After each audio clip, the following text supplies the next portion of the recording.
Merci beaucoup. Pour ceux qui tweetent déjà, il y en a peut-être dans la salle, le hashtag officiel est hashtag socialpro, P-R-O-S, socialpro. Ma petite présentation, effectivement, il y aurait de quoi faire 4 ou 5 heures, mais on va la faire bien plus courte, rassurez-vous, une demi-heure. Ma présentation a plutôt pour objet de, je dirais, de dresser un panorama des réseaux sociaux aujourd'hui. Il y a une idée qu'il faut en fait chasser de sa tête aujourd'hui, c'est que les réseaux sociaux sont un phénomène d'ado. On n'est plus du tout là-dedans. Cette période est révolue. Elle est révolue pourquoi? Parce que déjà, Facebook est devenu le 3e pays au monde. 1 milliard d'utilisateurs, 1 milliard d'habitants dans le continent Facebook. C'est quelque chose qui est devenu considérable et sans doute que dans l'histoire de l'humanité, on n'a jamais vu un bien ou un service se développer autant et être utilisé par autant de personnes. Plus un phénomène d'ado, c'est pas typiquement un ado. Il y a des chiffres pour prouver ça. Aujourd'hui en Europe, 86% des internautes de plus de 55 ans ont un contact avec les réseaux sociaux, se sont inscrits une fois ou plusieurs fois sur les réseaux sociaux. Il y a toute une nouvelle génération qui arrive sur Facebook, sont par exemple les jeunes retraités qui restent en contact avec leur famille, leurs petits-enfants, leurs anciennes relations pro. Et aujourd'hui, être sur Facebook, ce n'est plus simplement avoir l'opportunité de contacter des jeunes gens, des jeunes personnes, mais on peut quasiment absolument contacter tout type de la population française. Je prends le cas des joueurs aussi sur Facebook. On a en tête l'image du gamer à capuche qui doit avoir 16 ou 17 ans tout mouillé. Aujourd'hui, les gens qui jouent, les joueurs de Facebook, ce sont déjà des joueuses majoritairement. Elles ont plutôt entre 30 et 40 ans. Donc la sociologie des réseaux sociaux change considérablement avec leur développement. Autre point important, c'est que les réseaux sociaux, on ne s'inscrit pas une fois et on n'y revient plus. La plupart du temps, les réseaux sociaux sont devenus une pratique quotidienne des internautes français. Vous voyez que 77% des internautes se rendent quasiment tous les jours sur un réseau social, qu'il soit professionnel comme LinkedIn ou Viadeo, ou qu'il soit beaucoup plus large que ça, comme Facebook. 40% des internautes français s'y rendent tous les jours. Facebook, aux États-Unis par exemple, capte plus de temps que la télévision. Sur certaines populations qui sont effectivement plutôt chez les plus jeunes cette fois-ci, mais Facebook capte un temps qui est devenu considérable. L'objectif de Facebook, c'est de faire quelque part son web à lui. On peut tout faire sur Facebook, on peut acheter, on peut aimer des marques, on peut jouer, on peut prendre des nouvelles de ses amis. Et donc c'est finalement un nouveau web, Facebook, qui s'est créé. Autre chiffre qui démontre que les réseaux sociaux ne sont plus du tout un phénomène marginal, y compris en France, c'est que chaque internaute est quasiment membre, c'est-à-dire qu'il a fait la démarche de s'inscrire, de 3 réseaux sociaux aujourd'hui.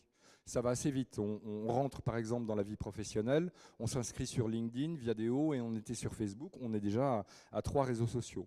Donc c'est un phénomène aujourd'hui massif, c'est une moyenne. Donc ça veut dire, moi je suis un peu boulimique de réseaux sociaux, donc je dois en avoir à peu près une dizaine, ce qui est absolument pas normal.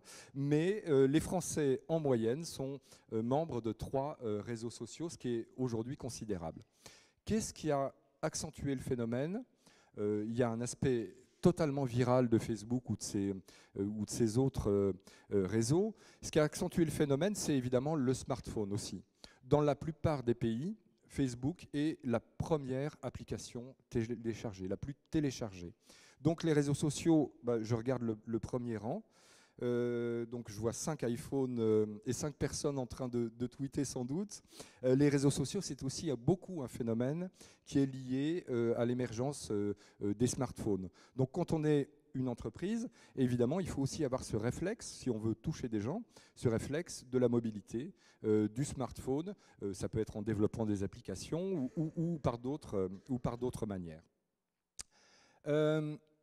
Qu'est-ce que ça change fondamentalement, les réseaux sociaux? Vous voyez ici une pub qui, normalement, ça reste entre nous, serait totalement interdite aujourd'hui. Je ne vous parle pas de l'image de la femme, je ne vous parle pas de l'usage du tabac.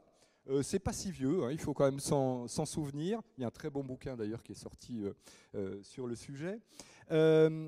Évidemment, la réclame est quelque chose qui est totalement fini. Et les réseaux sociaux lui ont donné le coup de grâce, tant mieux, je serais tenté de dire. Là encore, quelques chiffres pour conforter tout ça. 78% des internautes font confiance sur les réseaux sociaux à quelqu'un qui leur recommanderait un bien, un produit, un article, un jeu. Vous voyez les chiffres pour la publicité. Je ne vous parle pas des taux de clics de publicité sur Internet, c'est très très faible. Alors que sur les réseaux sociaux, parce que c'est mon réseau, parce que ce sont mes amis qui me recommandent tel ou tel produit, eh bien évidemment, je suis davantage tenté d'y aller.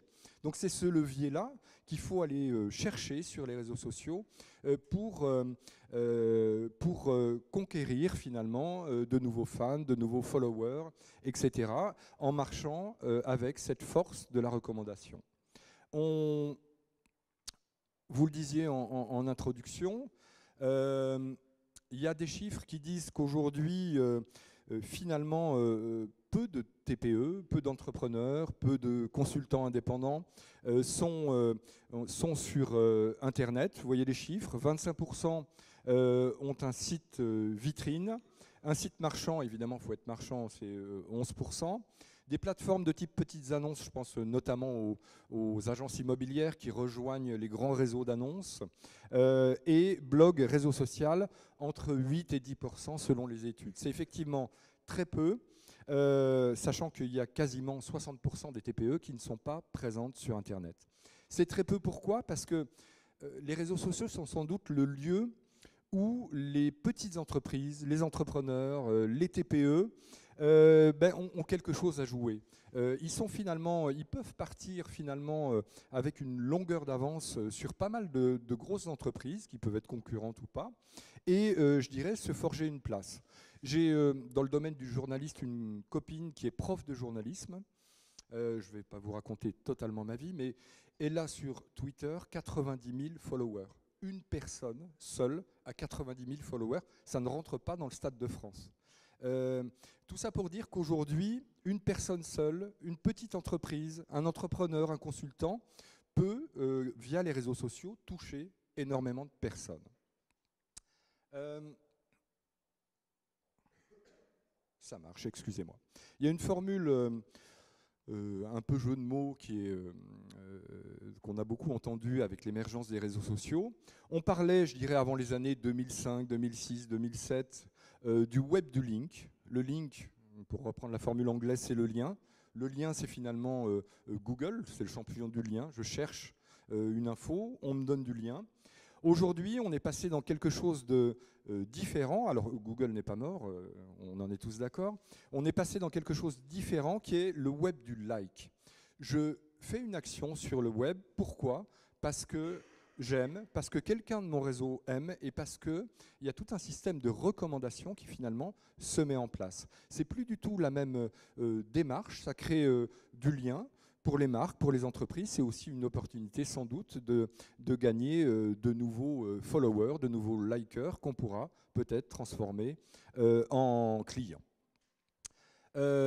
Vous avez ici une pub Facebook sur laquelle j'ai cliqué. Je suis un peu égocentrique, mais je regarde comment je me comporte sur les réseaux sociaux. Je l'ai cliqué sur cette publicité. Pourquoi? Parce que quelqu'un que je connais, qui s'appelle Éric Le Gall, l'utilise. Ce n'est pas simplement une publicité qui vous est affichée en pleine page, c'est, là encore, au cœur de la recommandation. J'y vais parce que quelqu'un que j'apprécie ou dont je sais que c'est un grand voyageur a utilisé cette application et je me dis derrière, ça doit être effectivement sérieux. C'est vraiment cette force de la recommandation, il faut bien l'avoir en tête, il faut s'appuyer dessus pour essayer de se développer sur les réseaux sociaux. Qu'est-ce qu'on peut faire sur les réseaux sociaux? Pourquoi y être quand on est une petite entreprise? Quels sont les usages? Pourquoi y être d'abord? Ça peut Je prends le cas dans le journalisme du Canard enchaîné, par exemple, qui est un journal très connu, mais qui n'est absolument pas présent en numérique. On peut se dire, je continue comme ça, et très bien, il va continuer comme ça. On peut se dire, je fais mon business de mon côté, j'ai pas de temps, je travaille beaucoup. Je pense que toutes les personnes dans la salle sont confrontées exactement à ça. Combien de temps je peux consacrer quotidiennement aux réseaux sociaux? Il y a plusieurs niveaux. Le premier niveau, c'est inscrivez-vous. Inscrivez-vous pourquoi?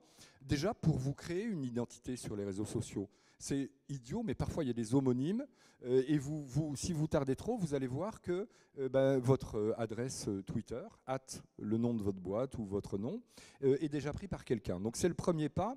On peut finalement déjà s'inscrire sans rien faire forcément après. Ce qu'il y a de sûr, c'est que là, vous préemptez finalement votre identité et vous créez une identité numérique. Derrière cette identité numérique, vous créez un profil Twitter ou Facebook, vous êtes référencé dans Google. Quelqu'un qui va vous chercher ou qui va chercher votre activité aura évidemment plus tendance à vous trouver. C'est le premier niveau, s'inscrire, se créer une identité. Le second niveau, on peut également utiliser les réseaux sociaux comme ça. Je m'abonne à des gens de mon secteur, des gens que je connais, mon carnet d'adresses, des relations, et je regarde ce qui se passe. Aujourd'hui, Twitter, par exemple, est un formidable outil de veille. J'ai fait partie de beaucoup de rédactions. Il y avait des systèmes très compliqués pour faire de la veille, les flux RSS, les readers. Aujourd'hui, les gens qui font de la veille dans les rédactions, par exemple, ont un logiciel qui s'appelle TweetDeck et qui leur permet de faire de la veille très pertinente et surtout très rapide sur les réseaux sociaux. Donc, allez-y aussi pour voir ce qui se passe dans votre secteur, pour voir ce que font vos concurrents, pour voir ce que font vos partenaires et vos clients. C'est toujours évidemment très intéressant. Le troisième niveau, je pense que nos invités sont au moins au troisième niveau du jeu, voire au quatrième. C'est vraiment se construire. J'ai mis sans dépenser beaucoup d'argent, voire sans en dépenser du tout. Certains de nos invités sont vraiment dans ce cas-là. Une image sur les réseaux sociaux, une image sur Internet en général. Et c'est un moyen finalement quand on démarre, quand on a peu de budget. Ça coûte quoi? Ça coûte un petit peu de temps. Il faut s'organiser. Évidemment, la gestion du temps est quelque chose de très compliqué. Il faut s'organiser, mais finalement, être présent sur les réseaux sociaux, c'est 0 €. Un petit peu de temps et finalement des bénéfices qui peuvent être importants. Le quatrième point, là on passe dans la transformation. Je trouve des clients, je trouve des prospects, je trouve des partenaires. Les partenaires, ça peut aussi faire monter très fortement le business. Et éventuellement, je trouve mes futurs salariés sur Twitter, par exemple. On recrute aujourd'hui sur Twitter. Vous postez un tweet, vous mettez #job dedans. Vous êtes quasiment sûr d'avoir des réponses. Je l'ai fait personnellement. Pourquoi y être? Bon, les réseaux sociaux, il y en a beaucoup. On a tous en tête Facebook, Twitter, voire quelques autres. Évidemment, je ne vais pas vous détailler tous ces réseaux sociaux parce que même les grandes entreprises qui ont parfois plus de moyens en community management, comme on dit aujourd'hui, ne sont pas présentes sur tous les réseaux sociaux. Il faut faire des choix, aller là où sont vos partenaires, vos clients, vos futurs salariés, et se concentrer, parce que là encore, le temps d'une journée n'est pas extensible. Faire des choix. Alors j'aurais pu mettre l'entonnoir dans l'autre sens aussi. Parfois, ça rend un peu dingo les réseaux sociaux, mais ce n'est pas notre sujet ce soir. On va essayer justement de l'aborder de manière très rationnelle.